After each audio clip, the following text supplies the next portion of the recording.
Assembly parliament నియోజకవర్గాలకు సంబంధించినటువంటి పునర్విభజన జరగనున్నది కాబట్టి మనకు మంచి అవకాశం ఉంటుంది.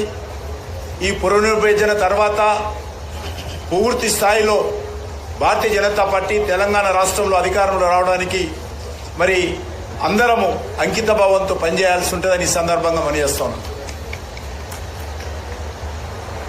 మండు టెండలను కూడా లెక్క చేయకుండా పార్టీ కార్యకర్తలందరూ ఎంతో కష్టపడి పనిచేశారు కాబట్టి ఈరోజు మనం తెలంగాణ నుంచి 8 స్థానాలు పొందడం జరిగింది. మరి ప్రత్యేకంగా ఈరోజు ప్రధానమంత్రి గారికి, భారతీయ జనతా పార్టీ అధ్యక్షులైనటువంటి జగత్ ప్రకాష్ నడ్డా గారికి నేను తెలంగాణ భారతీయ జనతా పార్టీ తరఫున హృదయపూర్వకమైనటువంటి కృతజ్ఞతలు తెలియజేస్తా ఉన్నాను. ఒక కేబినెట్ మినిస్టరు, ఒకటి ఎంఓఎస్ స్టేటు, ఇద్దరిని తెలంగాణ నుంచి మరి పెద్ద మనసుతో ఎంపిక చేయడము నిజంగా నేను తెలంగాణ ప్రజానీకం తరఫున కూడా నరేంద్ర మోడీ గారికి ధన్యవాదాలు తెలియజేస్తా ఉన్నాను.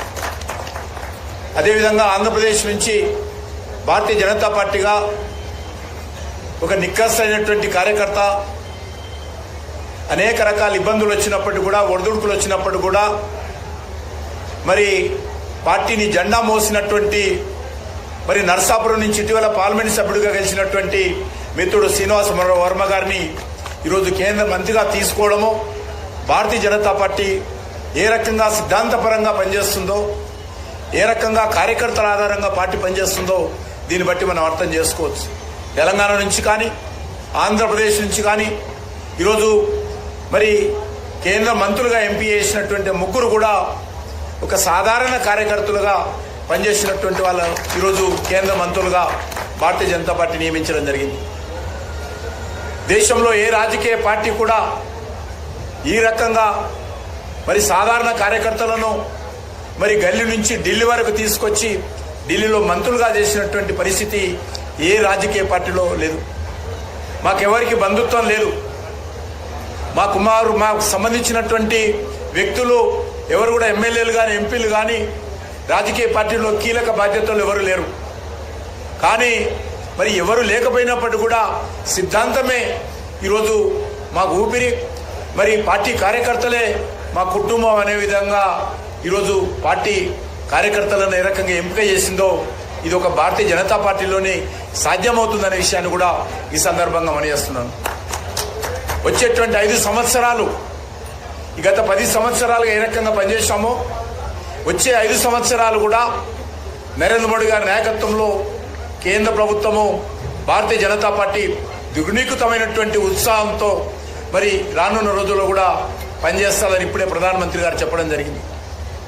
ఏదైతే ఎన్నికల్లో హామీ ఇచ్చామో, సంకల్ప పత్రం పేరుతో దేశ ప్రజలకు భారతీయ జనతా పార్టీ ఏదైతే హామీ ఇచ్చిందో, ఎన్డీఏ ఏదైతే హామీ ఇచ్చిందో వాటిని తూచా చెప్పకుండా ఆ యొక్క సంకల్ప పత్రాన్ని అమలు చేసే విషయంలో భారతీయ జనతా పార్టీ అంకిత భావంతో పనిచేస్తుందనే విషయాన్ని ఈ సందర్భంగా మనయేస్తాను. ఉభయ తెలుగు రాష్ట్రాల అభివృద్ధి కోసం మరి అంకిత భావంతో పనిచేస్తాము. ముఖ్యంగా తెలంగాణలో గత 10 సంవత్సరాలుగా 10 లక్షల కోట్ల రూపాయలు కేంద్ర ప్రభుత్వం ఖర్చు పెట్టడం జరిగింది.